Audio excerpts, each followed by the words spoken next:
बरेच उपचार करून आलेले असतात, बऱ्याच डॉक्टरांकडे जाऊन आलेले असतात किंवा काही वाचून आलेले असतात. तर अशा वेळेला ज्या वेळेला पेशंट येतो एका लेवलला तुमच्याकडे की खूप त्रस्त होऊन आता ही ट्रीटमेंट आपल्याला करायची आहे, तर कुठल्या लेवलला पेशंटने आलं पाहिजे तुमच्याकडे? जब जागो वही सवेरा. आपल्यासोबत जोडले जाणार आहेत स्वयंपूर्ण उपचाराने बरे झालेले एक रुग्ण. आपण त्यांना भेटणार आहोत, त्यांचा अनुभव कसा आहे तोही जाणून घेणार आहोत. त्यांना 4 केमोथेरपी सांगितलेल्या होत्या आणि त्याच्यानंतर असं सांगितलेलं डॉक्टरांनी की ते केल्यानंतर पूर्ण ब्रेस्ट काढावी लागणार आहे, मेजर ऑपरेशन आहे असं सांगितलेलं. त्यामुळे ह्या सगळ्या प्रवासामध्ये 4 केमोथेरपी झाल्या, पण त्यांचं वजन कमी झालं नाही, त्यांना नॉशिया आला नाही, त्यांचं हिमोग्लोबिन रक्तातले कुठलेही घटक कमी झाले नाहीत, सगळ्या गोष्टी व्यवस्थित झाल्या. आणि ते सगळं झाल्यानंतर जेव्हा ऑपरेशनला त्या गेल्या त्यावेळेला तिकडच्या डॉक्टरांनी त्यांना सांगितलं की आता ब्रेस्ट काढायची गरज नाहीये.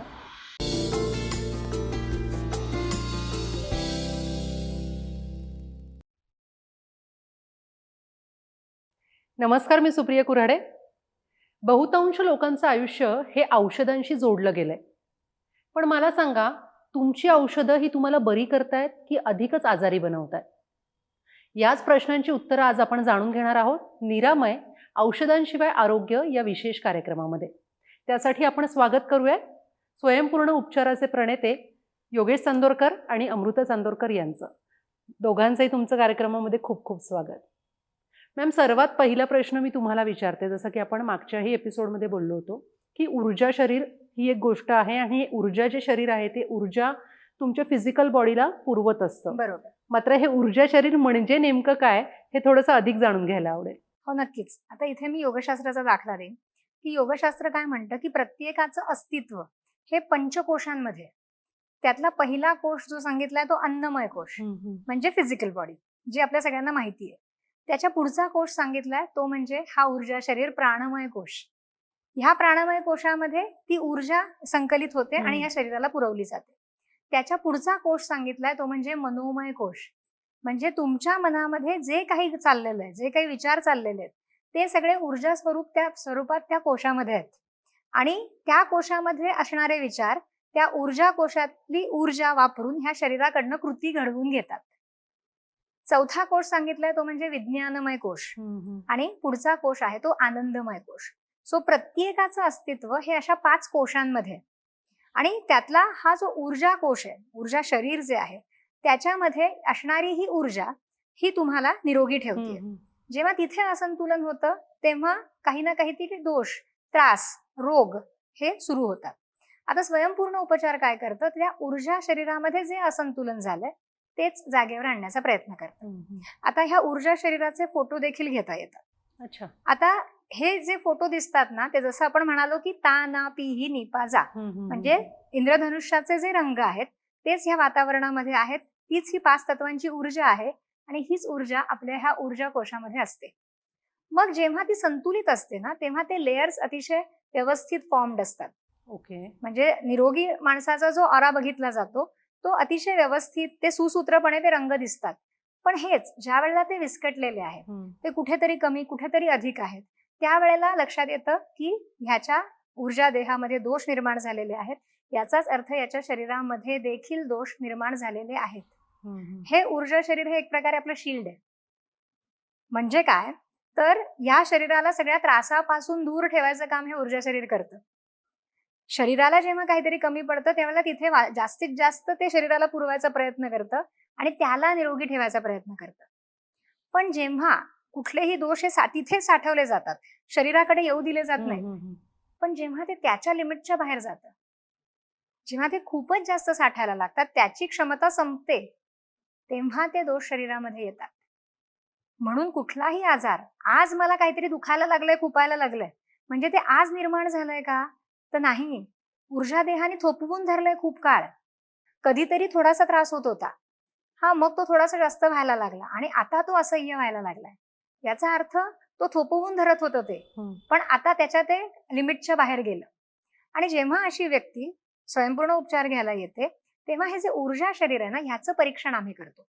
त्याचे फोटोही घेता येतात आणि मग कुठलं तत्व कुठे अतिरिक्त झालंय, कुठे कमी पडतंय हे तिथे कळतं. आणि आम्ही जे थेरपिस्ट आहोत, आम्ही आमच्या हातांनी ती तत्व तपासतो. ओके.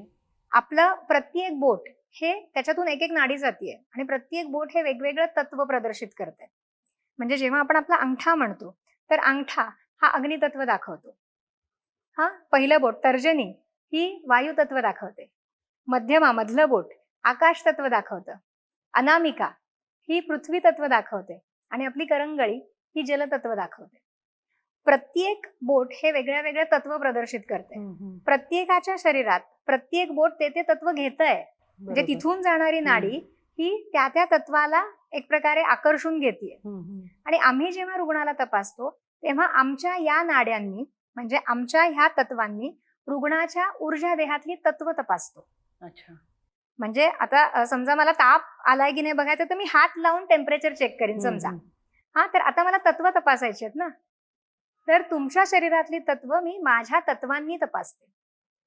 आमच्याकडे कुणीही आल्यानंतर थेरपिस्ट हे ऑराचं परीक्षण करतात आणि त्याच्यामध्ये डोक्यापासून पायापर्यंत कुठली कुठली तत्व कुठे कुठे असंतुलित झाली आहेत हे शोधलं जातं.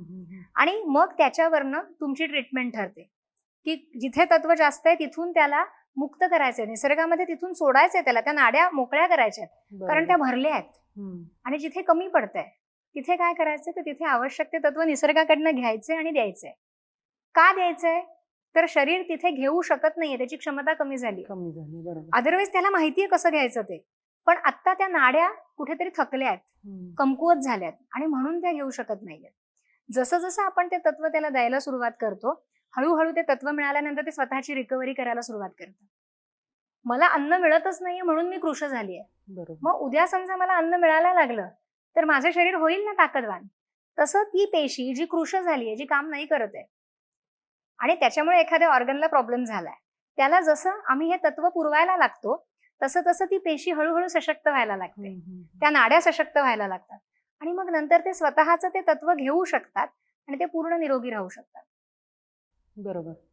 सर तुमच्याकडे येते जसं आता आपल्याला मॅम सांगतायत की ऑराचे आपण फोटोज काढता तुम्ही आणि त्याच्यावरून तुम्हाला कळतं ज्यावेळेला अनइवन आहे म्हणजे तिथे काहीतरी त्रास आहे. तर हा जो त्रास आहे म्हणजे ही कुठेतरी शरीरात पण झालेली झीज आहे. ज्यावेळेला ही झीज होते तर ती भरून कशी काढायची सर? परत एकदा आपण शरीराची झीज आपण भरून नाही काढू शकणार. शरीरच शरीराची झीज भरून काढतात.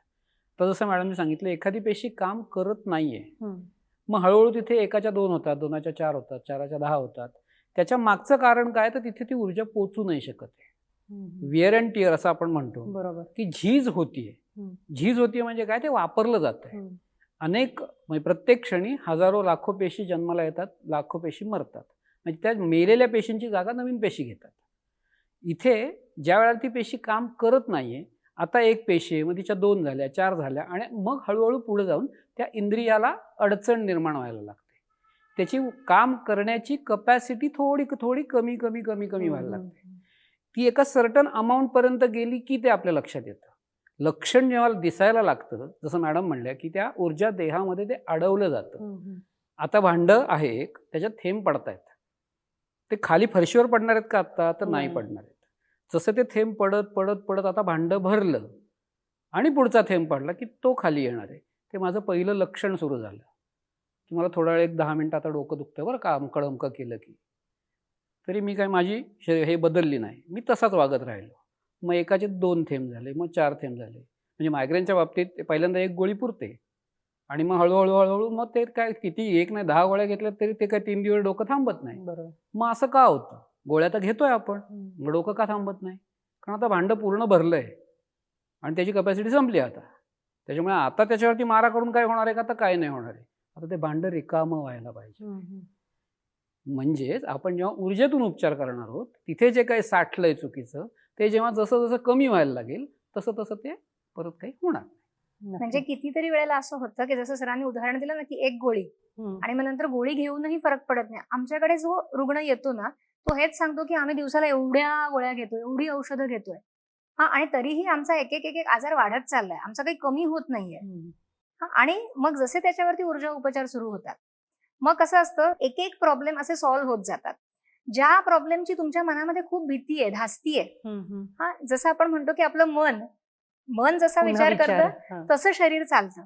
त्याच्यामुळे ज्याच्याबद्दल भीती आहे की हे बरं होईल का आणि हे बरं नाही झालं तर अजून काय काय होऊ शकतं, हा विचार काय करतो अननेसेसरी चुकीचीच एनर्जी साठवून ठेवतो. जेव्हा आम्ही ट्रीटमेंट करतो तेव्हा आम्ही चुकीची एनर्जी काढतोय तिथून बरोबर. पण तो व्यक्ती सतत तोच विचार करत असल्यामुळे ती एनर्जी त्यांनी धरून ठेवली आहे किंवा तो सतत ती निर्माण करतोय.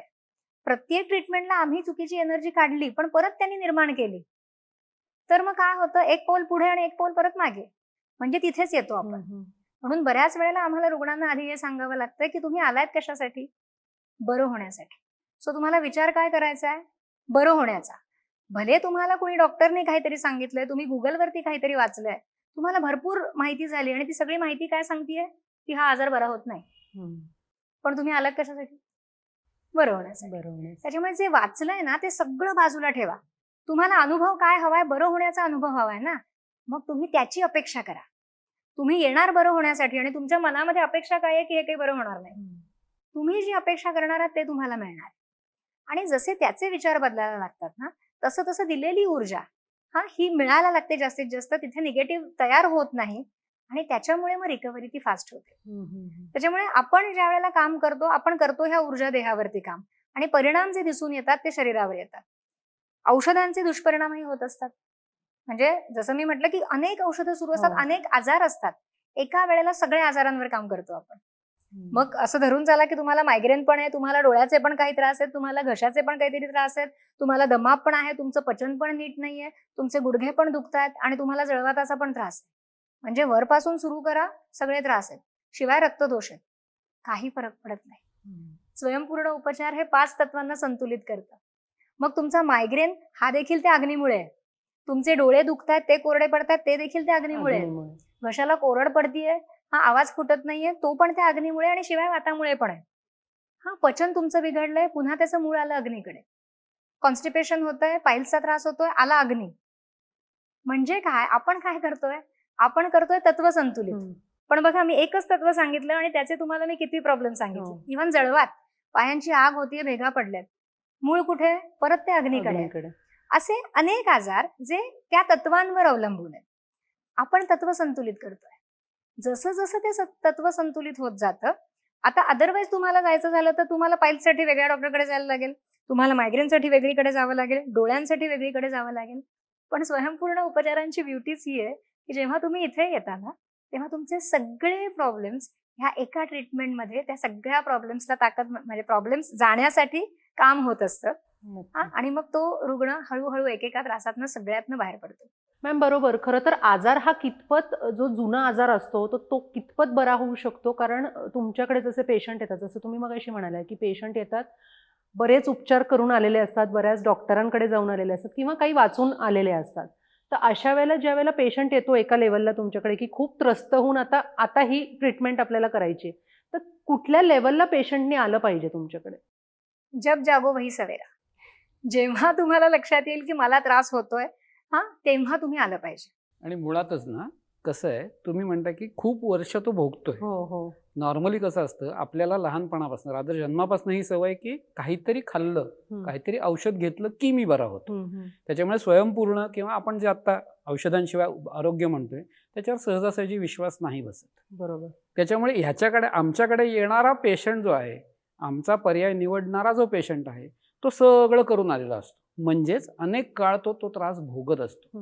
बरं, हे भोगत असताना त्याची मानसिकता अशी झालेली असते की एवढं सगळं केलंय आणि नाही झालेलं, थोडक्यात हे होणार नाहीये, तरीही हे म्हणतात ना, तर करून बघू म्हणूनच येतो तो. जब जागो वही सवेरा, असं जसं मॅडम म्हणल्या की त्याला आता जाग का आलीये की आता सगळं संपलंय त्याच्या दृष्टीने. बरोबर.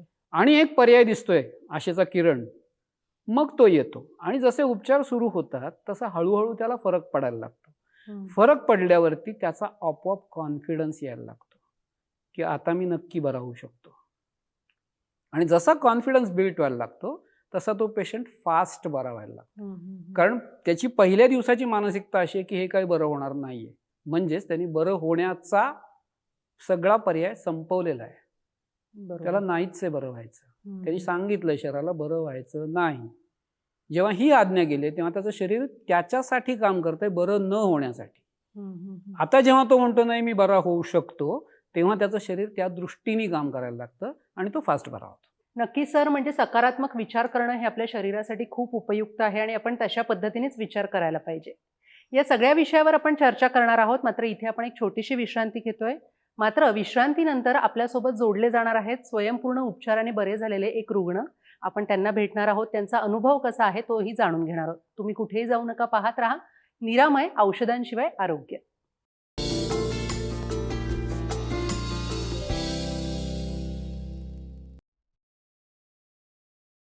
ब्रेकनंतर निरामय, औषधांशिवाय आरोग्य या विशेष कार्यक्रमात तुमचं स्वागत. जसं मी ब्रेकवर जाण्यापूर्वी तुम्हाला सांगितलं होतं की आपल्यासोबत एक रुग्ण इथे सोबत असणार आहेत स्टुडिओमध्ये. त्यांचं नाव आहे वैशाली मंगी. पुणे कोथरूडीतून ते आलेले आहेत आणि स्वयंपूर्ण उपचार पद्धतीने त्या बऱ्या झालेल्या आहेत. आपण त्यांच्याशी संवाद साधणार आहोत. ताई नमस्कार, तुमचं कार्यक्रमात खूप नमस्कार. स्वागत. तुम्हाला नेमका काय त्रास होता आणि स्वयंपूर्ण उपचार पद्धतीने तुम्ही कशा बऱ्या झाल्या? मला ब्रेस्ट कॅन्सरचं डिटेक्ट झाला, त्यामुळे मी पहिल्यांदा असं खूप घाबरून गेले. मग माझ्या एका नातेवाईकांकडून ह्या निरामयसाठी माहिती कळाली. मग मी त्यांचं ट्रीटमेंट जॉईन केली, सुरू केली. पण पहिल्या 1-2 ट्रीटमेंटमध्ये मला खूप म्हणजे रिलॅक्स, बरं वाटलं. एकदम 50% कमी झाल्यासारखं झालं. म्हणजे खूपच पॉझिटिव्ह रिपोर्ट आला. आणि केमोमुळे सगळे म्हणले भूक लागणार नाही, नॉशिया येईल, पण मला काहीही त्रास झालेला नाही आहे. आणि माझं मेजर ऑपरेशन होतं ते टळलं आणि ते छोटी सर्जरी झाली. निरामयमुळं हे घडलं. पण ताई ती स्वयंपूर्ण उपचाराची सगळी प्रोसेस काय होती, तुम्ही ज्या वेळेला ही सगळी ट्रीटमेंट घेतली? ट्रीटमेंट म्हणजे मी पहिल्यांदा हे केलं, प्रतीक सरांकडे फॉर्म भरला. मग तिथून मला त्यांनी ABC चौकामध्ये तिकडे जाऊन ट्रीटमेंट फॉलोअपसाठी योगेश सर असायचे, तनुजा मॅडम असायच्या कधी. मग त्यांनी छान ट्रीटमेंट दिली. त्यांनी माझं मानसिक खूप म्हणजे हे केलं, भीती घालवली. कॅन्सर म्हटलं की मला खूप घाबरले होते.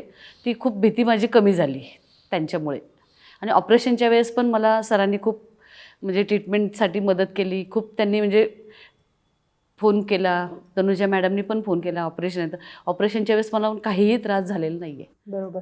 ताई असं म्हणतात की ज्यावेळेला कॅन्सर तुम्हाला कळतं की कॅन्सर झालाय त्यावेळेला तुम्हाला प्रचंड मानसिक त्रास होतो. आणि तुम्ही म्हणाला तसं तुमचे काउन्सिलिंगचे सेशन्स झाले. पण ती जी केमोथेरपीची जी काही सगळी प्रोसेस असते ती खूप त्रासदायक आणि वेदनादायक असते. तर त्यावेळेला तुमचा कसा अनुभव होता स्वयंपूर्ण उपचार पद्धतीचा? नाही, मी सांगायचे अगोदर इथे की माझी केमो आहे. ते सांगायचे केमो असताना तुम्ही सांगा, जरी झोपून जरी तुम्ही हे केलं तरी चालणार आहे असं सांगत होते, तुम्ही घाबरू नका. त्यामुळे मी केमोच्या आधी ट्रीटमेंट सुरू करायची. मग ते केमोहून आल्यावरती पण विचारायचे मला त्रास झाला का. म्हणजे खूप चांगलं रिस्पॉन्स द्यायचे, विचारायचे सगळा स्टाफ किती त्रास होतो, काय होतं तुम्हाला. तर मला काही त्रास झाला नाही. आणि आता तुम्हाला कसं वाटतंय? आता एकदम रिलॅक्स आहे, फ्रेश वाटतंय. मॅम आत्ता जसं आपल्याला वैशालीताई इथे सांगत होत्या की त्यांचा हा जो काही त्रास होता तो एकदम कमी झाला आणि त्यांची कोणती तरी मोठी सर्जरी असणार होती, ती अतिशय छोट्या प्रमाणात त्यांची झाली. तर या सगळ्या प्रोसेसबद्दल काय सांगाल? आता जसं त्या म्हणाल्या की ट्रीटमेंट आपली त्या घेत होत्या, तर ट्रीटमेंट म्हणजे काय असतं की रुग्ण प्रत्यक्ष येतो, त्याचा फॉर्म भरून घेतला जातो, होणारे सगळे त्रास तो त्याच्यामध्ये मेन्शन करतो. जर रुग्ण येऊ शकत नसेल तर तो व्हॉट्सअपला सगळी माहिती पाठवून किंवा ईमेलवरती पाठवून फोनवरनं देखील किंवा ऑनलाईन ट्रीटमेंट सुरू करू शकतो. त्या आल्या, त्यांनी सगळे त्रास त्याच्यामध्ये लिहिले, त्यांचे सगळे रिपोर्ट्स आणले होते आणि मग त्या सरांना भेटल्या. आपले जे थेरपिस्ट असतात त्यांच्यापैकी तुम्ही कुणाला तरी भेटता आणि मग तुमचं ऑरा परीक्षण होतं. म्हणजे जो थेरपिस्ट तुम्हाला भेटतो तो तुमची ऊर्जा तपासतो. वरपासून खालपर्यंत कुठली कुठली ऊर्जा कुठे कुठे अडकली आहे, साठली आहे, हे तपासलं जातं. त्यांना ब्रेस्ट कॅन्सरचं निदान झालेलं होतं आणि निदान झाल्यानंतर अगदी लगेचच त्यांना निरामयबद्दल कळलं आणि त्या आल्या. त्यांना 4 केमोथेरपी सांगितलेल्या होत्या आणि त्याच्यानंतर असं सांगितलेलं डॉक्टरांनी की ते केल्यानंतर पूर्ण ब्रेस्ट काढावी लागणार आहे, मेजर ऑपरेशन आहे असं सांगितलेलं. त्याच्यामुळे एक तर त्या मनातनं घाबरलेल्या होत्या आणि हे कुणालाच नको असतं. त्यामुळे सगळ्यात आधी तर मनाला एक ताकद द्यावी लागते की तुम्हाला जे हवंय त्याचा विचार करा. तुम्हाला जे सांगितलं गेलंय त्याच्यावरती राहू नका. ते तुम्हाला नको आहे ना जे सांगितलं गेलंय, मग सतत विचार करा की मला काय हवंय. तर मला संपूर्ण आरोग्य हवंय, मला ते ऑपरेशन नको आहे, मला ते टाळायचंय आणि मला बरं व्हायचंय. सो हा विचार त्यांना सांगितला गेला कसा करायचा आहे, तो विश्वास दिला गेला आणि त्याच्यानंतर त्या नियमित ट्रीटमेंट घेत होत्या. ट्रीटमेंट म्हणजे घरून किंवा अगदी हॉस्पिटलमधनं पण. जेव्हा केमोथेरपी सुरू असायची तर फोन करायच्या सेंटरला. रुग्ण आपल्याला फोन करतो आणि त्याचा फॉर्म नंबर सांगतो आणि मग आपले जे हिलर्स असतात ते त्यांना सांगतात की 10 मिनिटं तुम्ही शांत बसा. तुम्ही बसून ट्रीटमेंट घेऊ शकता किंवा झोपूनही घेऊ शकता. तुम्हाला फक्त 10 मिनिटं शांत राहायचंय. एक मुद्रा सांगितली जाते आणि त्यांनी त्या वेळेला फक्त शांत बसायचंय, फोन डिस्कनेक्ट करून. सो केमोथेरपी जेव्हा सुरू असायची ते आम्हाला सांगायच्या, कारण तेव्हा ऑलरेडी काहीतरी असं केमिकल शरीरात सोडलं जातंय की जे त्या पेशींना मारणार आहे, पण चुकीच्या पेशींबरोबर चांगल्या पेशी पण त्याच्यावरती परिणाम होत असतो आणि म्हणून दुष्परिणाम होतात. आपण औषधांचे दुष्परिणाम देखील घालवतो आपल्या उपचारांना. त्यामुळे ह्या सगळ्या प्रवासामध्ये 4 केमोथेरपी झाल्या, पण त्यांचं वजन कमी झालं नाही, त्यांना नॉशिया आला नाही, त्यांचं हिमोग्लोबिन रक्तातले कुठलेही घटक कमी झाले नाहीत, सगळ्या गोष्टी व्यवस्थित झाल्या. तिथे गेल्यानंतर इतर रुग्ण त्यांना विचारायचे की तुम्हाला काय होतंय, कारण त्या कुठेही रुग्ण वाटत नव्हत्या. आणि ते सगळं झाल्यानंतर जेव्हा ऑपरेशनला त्या गेल्या त्यावेळेला तिकडच्या डॉक्टरांनी त्यांना सांगितलं की आता ब्रेस्ट काढायची गरज नाहीये, ती गाठ अगदी श्रिंक झालेली होती, छोटीशी गाठ होती आणि ती काढण्याचं एक छोटंसं ऑपरेशन झालं. ऑपरेशन नंतर देखील जी पुढची रिकव्हरी आहे ती इतकी फास्ट झाली, त्यांना शुद्ध लवकर आली, त्यांना डिस्चार्ज लवकर मिळाला आणि त्या अगदी लगेच आपण म्हणू शकतो की त्यांच्या सगळ्या कामकाजाला लागल्या. ह्या सगळ्या गोष्टी करणारी ती ऊर्जा आहे. आणि पुन्हा एकदा पॉझिटिव्ह थिंकिंग इथे आलंच. पॉझिटिव्ह थिंकिंग काय करतं, तर आम्ही जी ऊर्जा देतो ना त्याला कनेक्ट करणारं पॉझिटिव्ह थिंकिंग आहे. जर निगेटिव्ह थिंकिंग असेल ना तर दिलेली ऊर्जा कनेक्ट नाही होऊ शकत. बरोबर. ह्या मॅग्नेटिक फोर्स येतो, तो मॅग्नेटला मॅग्नेट चिकटतं, पॉझिटिव्हला पॉझिटिव्ह चिकटतं. जर इथे निगेटिव्ह असेल ना तर त्याला पॉझिटिव्ह नाही चिकटू शकत. म्हणून पॉझिटिव्ह थिंकिंग गरजेचं आहे. नक्कीच. तुमच्या दोघांकडून खूप काही शिकण्यासारखं आहे आणि जसं की आता मॅम पण सांगताय, तुम्ही सांगितलं की स्वयंपूर्ण उपचार हे स्वतःमध्ये स्वतःला संपूर्ण करण्याचे उपचार असे आहेत. खरं तर या कार्यक्रमामध्ये तुम्ही आलात, सहभागी झालात, तुमचे मनापासून आभार. निरामय औषधांशिवाय आरोग्य या विशेष कार्यक्रमामध्ये वेळ झाली इथेच थांबण्याची. आपण पुढच्या एपिसोडमध्ये पुन्हा भेटणार आहोत. तोपर्यंत नमस्कार. साध्या आजारांपासून ते मोठ्या आजारांपर्यंत घरी राहून फक्त व्हॉट्सअप किंवा ईमेलने माहिती पाठवून लागोलाग सुरू करता येणारे उपचार म्हणजे विनास्पर्श विनाऔषध केले जाणारे स्वयंपूर्ण उपचार. आजच संपर्क साधा.